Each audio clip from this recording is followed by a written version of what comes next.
My guest at this time is Adam Andrzejewski. He's the founder and CEO of OpenTheBooks.com. We've asked him to comment on the $1.4 trillion in spending that easily cleared the House of Representatives on Tuesday and is expected to pass in the Senate as well. But what's in the bill? And what do the lopsided margins, at least in the House, tell us about Washington's approach to spending? And Adam, thanks so much for being with us. Well, thanks for your being on the program, Greg. Thanks for your interest in our work. Well, talk to Senator Rand Paul about this on Tuesday. He hasn't gotten the bill yet. The House had just approved it. And I asked him what he thought about it, and he says, the kindest thing I can say is that it's an abomination. There's nothing fiscally conservative here in terms of what's in the bill. So the bill follows on the heels of the budget deal back in February that I remember you're not a big fan of. So what stands out most to you about this bill? Everybody seems to get more spending in an area they like, which is probably not what's best for America's bottom line. Well, the big deficits now make the Obama years that the Republicans vociferously complained about. It makes the Obama years look conservative. Let's put that in perspective, Greg. In the first 2 months of this current fiscal year that started in October, the first 2 months, the deficit spending is over $300 billion. It's actually more than the first 2 months of 2010, when unemployment was at 10%, and this was the peak of the Great Recession, when people were flocking to the welfare rolls and the food stamp rolls. But this year, the budget deficit is occurring during record unemployment and record revenues in the federal treasury. So Senator Rand Paul is exactly right. It is an abomination, and we're borrowing and bonding future generations to this blow-off excessive spending. But why is it happening? What's the reason that we're blowing way past what we even were recoiling at years ago? Is it just that neither side has any interest in restraint here? What is motivating this? Why are we suddenly way worse than we even were a decade ago when we were really bad? Well, neither side is interested in spending restraint. The Democrats are very honest. They want even more spending. And the Republicans are hypocrites. They ran on limited government and fiscal conservatism. Out of the last 20 years, 12 times we've entered the fiscal year without a budget, and that continued this year. So we used to have spending caps. You know, the last budget deal during the Obama years put spending caps in place, and this Congress removed those spending caps. And over the course of the last 4 years, that removal of the spending caps, when there was trifecta control of Congress by the Republicans, has increased spending by $600 billion, Greg. And that's more than half of the year-over-year budget deficit is in direct result to Republicans being complicit in removing the restraints on congressional appropriation. Now, they would argue, Adam, I'm pretty sure, that a lot of the other sequester shackles had been pulled off before on discretionary items and so forth. And the Republicans, what they wanted to do was just take them off for the military. And so they needed to beef up our defenses because that suffered under the Obama administration. Does that explain most of what we're seeing here with Republicans in control, or is that just a part of it? Well, that's what we've been fed, and that's what, the Republicans wanted the military spending, the Democrats wanted the spending on the liberal bureaucratic programs, but that's not really also what's happened. Military spending's up 7%, but some of the biggest challenges to national security are on our border, and the Republicans are cutting deals with Democrats for over $320 billion worth of discretionary spending this year. They cut that bill in August without getting any money for ICE on the immigration control at our border. And that's a huge national security concern.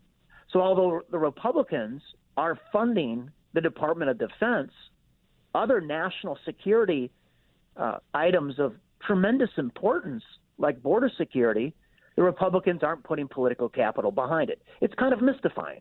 One of the other frustrations I've heard, and I think you've brought it up too, but from some members, is that, there used to be a process here. This used to go down into committee. There'd be markups. There'd be debates over individual provisions in the dozen or so appropriations bills.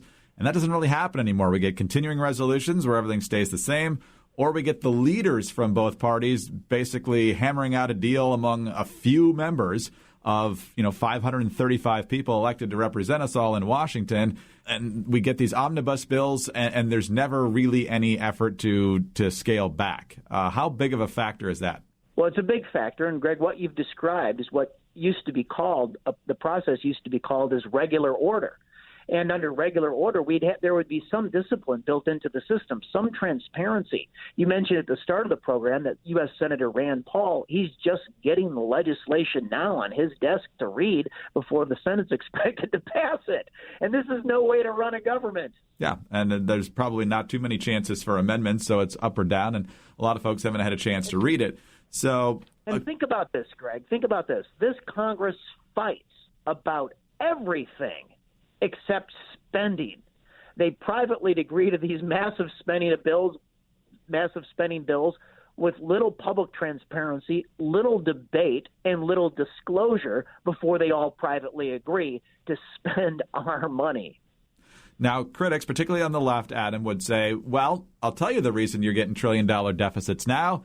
It's the 2017 tax cuts. You guys promised that you'd have economic growth that would pay for it, but we're not seeing that yet. The GDP growth isn't hitting 3% for the most part since those got passed.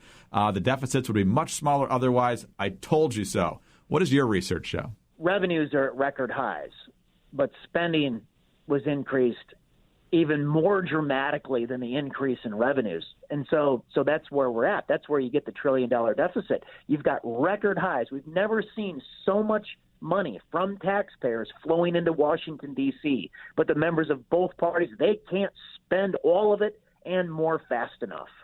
And let me just clarify that point. You said it very well a couple of times, but our revenues are higher now than before the tax cuts went into effect. They're higher than at any moment in the history of the country. There is more money to spend in Washington without borrowing right now, just off tax receipts, than ever before in the history of the country. Last minute or so here, Adam, you've praised President Trump in the past for his goals to cut spending, even ordering his various departments to look for ways to trim, I think it was about 5%.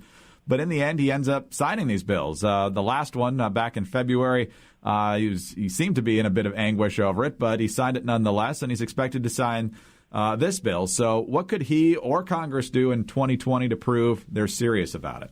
Well, look, the president tipped his re-election messaging in his State of the Union address in February of 2019, and he said he was going to run against socialism. And if you're going to run against Democrats who want to drain the Treasury from the left, as a Republican, you can't be seen as draining the Treasury from the right. And the president promised last year when he signed that big omnibus spending bill that was the last one. He was not going to sign another one. And we would hope that he would keep this promise to the American people and veto these waste and taxpayer abuse-ridden spending bills and keep his promise. Speaking of other issues that are coming down the pike here, Adam, as we exit here, we have heard now that Medicare is supposed to go insolvent, I believe, in 2025, and Social Security less than a decade after that. Now, for a while, 2025 seems like a long time ago, but once we hit the new year, we're talking 5 years. So just how dire would you describe the situation? I don't want to be an alarmist here. I just want to give folks an idea of what's coming if the pattern in Washington doesn't change. Well, I think it's a dire situation. And, Greg, let's put that in perspective. Just if you can't get the little things right, then the big things are going to be way off. And here is a little thing that's $1 billion line item. Last year, federal agencies admit to paying $1 billion to people with a federal death certificate. They paid $1 billion improperly and mistakenly to dead people. And they can't even get it stopped. Because of our investigation on this, there's a bipartisan bill in the Senate with Republicans and Democrats. They're trying to pass a statute to stop the payments to dead people.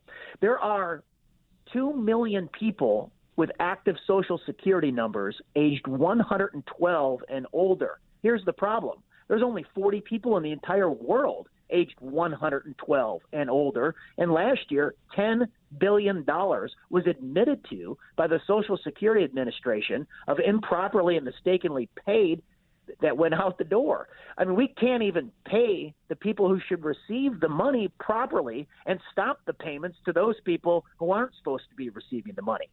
Adam, where can folks track what you're trying to do? Just come to openthebooks.com. It's a brand new front end to our website. It's super hot, great technology, and we welcome everybody to get more details on exactly what we've discussed here today.